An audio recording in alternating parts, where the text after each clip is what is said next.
Jadilah pada kami tak bodoh, meski memang kami tak pandai, tapi kami berjanji akan tetap mengkritik sesuai isi hati. Hei penguasa, ini kami rakyat jelata. Engkau ada untuk siapa? Hei penguasa, ini kami rakyat jelata. Mau sampaikan semua keluh kesah.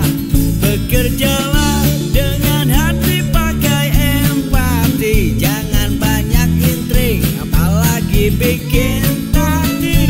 Bijaklah dalam membuat peraturan. Jangan sampai bikin aturan yang berat sebelah. Saya dah singgung, memang waktu kemarin itu TPUA tim pembela umat dan aktivis di Jakarta juga ikut mengundang saya sebagai salah satu aktivis gitu kan ke Jakarta untuk mereka mengeluarkan deklarasi kan. Deklarasi menolak ya IKN dan tetap Jakarta sebagai ibu kota.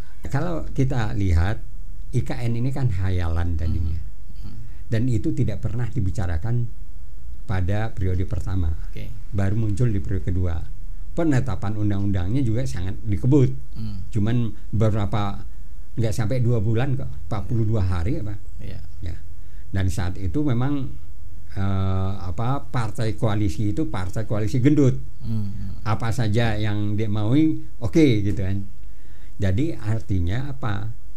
Ini menjadikan proyek yang namanya kalang kabut gitu. Proyek kalang kabut. Ya. Sehingga lokasinya yang tadinya harusnya diteliti sedemikian rupa, ya kan? Itu tidak terabaikan. Ya kan? Baik itu masalah kepemilikan tanah. Ini sekarang jadi masalah nih kan. Ya, banyak ya. Maupun dalam struktur tanahnya. Ini kan bekas tambang nih. Ya. Dan bekas, ya saya mungkin nggak ahli geologi ya, tapi saya punya teman-teman ahli geologi juga cerita gitu. Bisa dibangun, tapi pembangunannya menjadi berlipat-lipat gayanya gitu, untuk membuat fondasinya berlebih dan sebagainya. Tapi itu pun bertahan sampai kapan? Karena gejolak di perut bumi di sana yang bekas tambang ini juga, ya buktinya sekarang kan air nggak ada. Air akan dibikin di danau tersendiri, dan itu diberikan kewenangan terhadap adiknya Prabowo, Asyim, ya. Sehingga biayanya jadi semakin tinggi, lalu juga kondisi ininya juga tidak dibicarakan, ahli geologinya tidak didatangkan ke ini, ahli pertaniannya juga demikian. Ya. Nah, ahli ekonomi juga enggak. Kalau ahli ekonominya yang teriak-teriak dulu almarhum Rizal Ramli waktu masa IKN ini. Karena apa? Menurut dia itu harus batal karena jauh katanya dari yang tadi saya udah singgung juga, dari pusat bisnis. Ibu kota itu bisa hidup kalau seandainya ada kehidupan ekonomi. Di sana mau dipaksa apa? Penduduknya juga jarang kok di situ. Mau dipindahkan 12 juta nggak mungkin.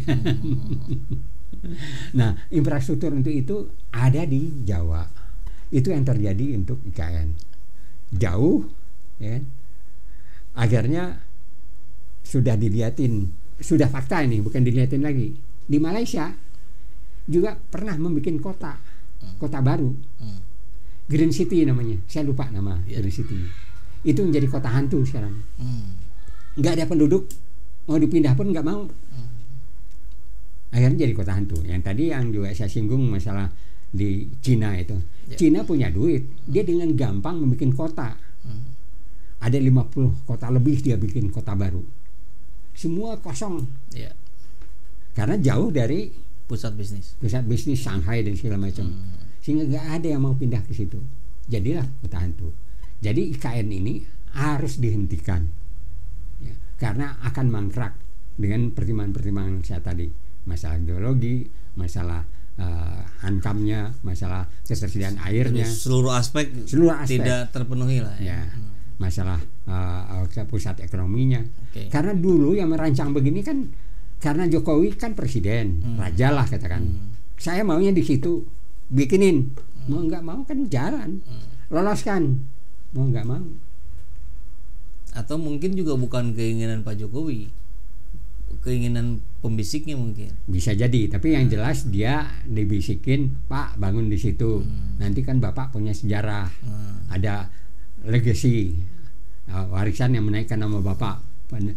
Yang pertama mendirikan ibu kota Indonesia dengan nama Nusantara. Tapi kalau mangkrak, itu akan menjadi histori enggak? Historinya histori kota hantu. Jadi lebih baik hentikan sekarang. Dan sekarang kan terjadi dilematis. Kalau ditanyain ibu kota Indonesia di mana sih sekarang? Jawab Jakarta. Udah enggak, ada undang-undangnya kok. Undang-undangnya Jakarta. Sudah tidak ibu kota. Karena istana presiden masih di Jakarta, semua di Jakarta, jadi de facto masih Jakarta. Ya, tapi udah secara de jure-nya udah enggak. Karena Jakarta sudah jadi DKJ. Ya. Lalu yang di sana masih calon, masih calon, masih jauh dari jadi. Baik, Pak Sapri, pertanyaan saya tadi kembali ke awal ketika itu kemarin ada pertemuan para tokoh-tokoh di Jakarta, bikin deklarasi. Kenapa harus deklarasi? Gitu? Seberapa efektifkah deklarasi itu gitu, untuk membatalkan IKN? Ya, memang kalau saya lihat netizen ya kan terbagi dua. Mereka lihat, wah ini memang ada-ada katanya. Ini lihat aja ini bagus, ada semacam Garuda, ada lapangannya kayak begini kan, cantik ya. Tapi mereka kan nggak tahu bahwa kebutuhan ibu kota itu bukan itu, ya kan? Bukan bagusnya istana, tapi bagaimana menghidupinya gitu, ya kan? Nggak gampang. Ibu kota Jakarta itu berdirinya 500 tahun. Kenapa Belanda memilih itu menjadi tempat pusatnya? Batavia, lalu Bandar Jakarta segala macam. Di situ pusat perdagangan internasional semacam di sana untuk masalah pusat mereka ke Eropa kan dulu. Karena dia tahu udah berupa kajian kan, akhirnya kita jadikanlah itu. Dan terjadilah pengembangan luar biasa di Jakarta itu kan, menjadi daerah khusus ibu kota gitu. Dan itu kan ada historinya. Kita mengadakan proklamasi di situ, ya kan.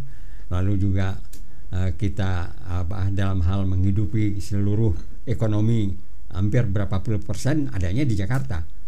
Mau dipindahkan ke tempat yang jauh itu, nggak mungkin bisnis itu pindah di situ. Hal yang bukan tidak masuk lagi, dipastikan tidak gitu. Terserah nanti netizen ada yang pro sana misalnya, wah ini bagus gitu kan. Karena netizen kan melihatnya cuman bagusnya aja.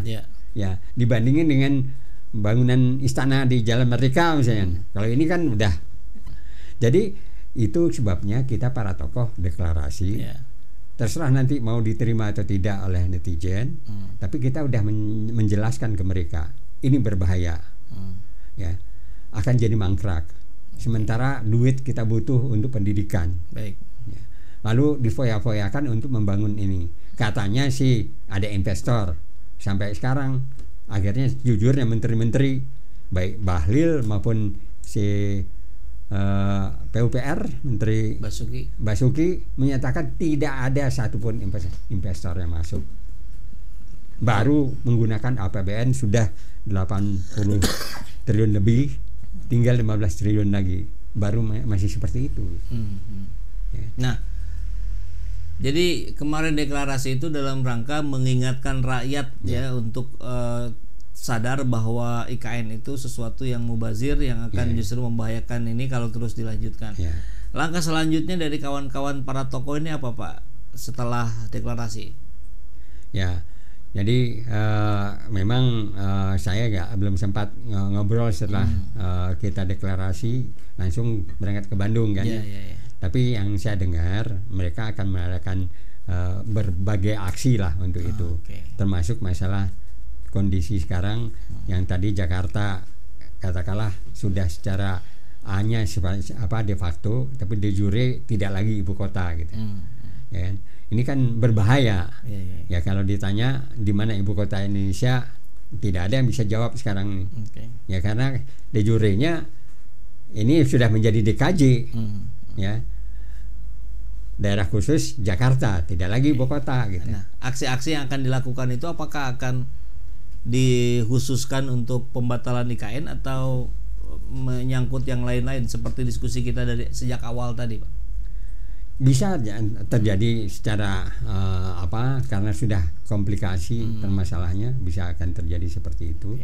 Tapi bisa juga terpisah. Apakah ini hanya akan dilakukan oleh para tokoh atau akan melibatkan adik-adik mahasiswa dan sebagainya? Nah, ya kita imbaukan masyarakat terutama Gen Z sekarang, ini kan kepentingan mereka. Bukan kepentingan saya, Syafril yang ya udah umurnya udah tidak lagi di Gen Z atau milenial, sudah baby boomer gitu ya. Ya akan menggunakan nanti kan mereka. Yang akan rugi adalah mereka. Ya ibaratnya kalau secara sederhananya kita membangun rumah nih, ya kan? Lalu kita jor-joran, ya, sempat misalnya ngutang, bikin gedung agak mewah, minjem, karena sebagai ketokohan saya dikasih kredit, beli Alphard, pinjem gitu. Setelah itu saya nggak mampu bayar, yang rugi siapa? Anak kan, cucu kan? Mereka ini, mereka harus sadar itu. Ya, mereka ya bisa jadi misalnya katalah, wah ini ditanggung oleh siapa? Oleh Gibran nanti gitu ya.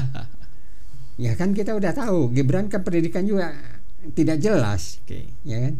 Dia kan bisa ngelas nanti, bukan saya kok yang bikin. Ya, baik.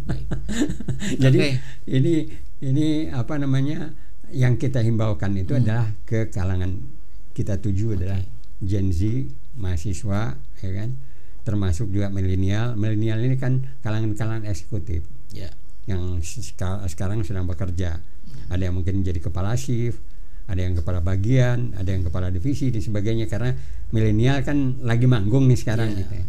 Tidak ada lagi masa produktif, gitu. Tapi dengan kondisi sekarang ekonomi yang lagi parah ini, mereka juga terancam di PHK, ya kan? Dan terancam di PHK, mereka juga dalam hal ini harus membiayai keluarga, gitu kan? Dan mereka tidak akan dapat bantuan. Kenapa saya bilang nggak dapat bantuan? Yang karena termasuk di dalam bantuan itu kan orang miskin. Ada bansos itu di Departemen Sosial tuh namanya itu. Tapi yang menengah enggak. Kecuali main judi online, Pak, nanti dapat bantuan. Ya, itu gila juga. Malah diprotes sama Oneng ya. Jadi yang harus diingatkan juga adalah kalangan menengah nih sekarang. Mereka terancam gitu. Dalam hal ini mereka udah mantap. Mantapnya bukan mantap ini, tapi makan tabungan. Mantap. Mantap makan tabungan. Ya karena udah nggak duit juga udah nggak bisa lagi ini, gaji udah kena potong, harga naik kan, udah tabungan diambil, habis itu nggak akan ada yang bantu, pemerintah nggak bisa bantu karena nggak ada tercantum sebagai orang kelompok miskin di situ gitu. Jadi tujuan kita ini sekarang menyadarkan kepada kelompok menengah, ke kelompok milenial dan kelompok Gen Z. Mereka ini benar-benar dirugikan dengan cara penipuan buat tidak terjadi yang namanya infrastruktur sekolah. Baik. Ya, bahwa mereka bisa bersekolah sampai SMA juga harus bayar dan mereka akan menjadi bodoh dan akan bersaing dengan domestik, tetap akan kalah. Indonesia tidak akan mendapat emas, tapi dapat lemas. Baik, sahabat SZ, jadi apa yang kita diskusikan barusan sudah selesai. Yang menarik adalah Pak Syafril bahwa dari analitik YouTube kita, ini penonton SZ channel terbanyak itu adalah di usia 55 ke atas, 55 65. Baru penonton kedua terbanyak 45 55. Jadi banyak yang nonton adalah baby boomers.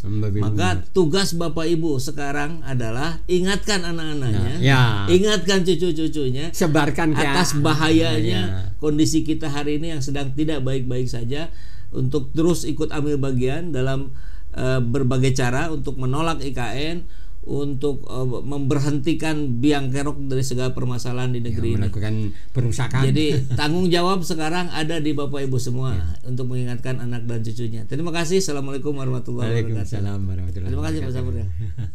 Terima kasih.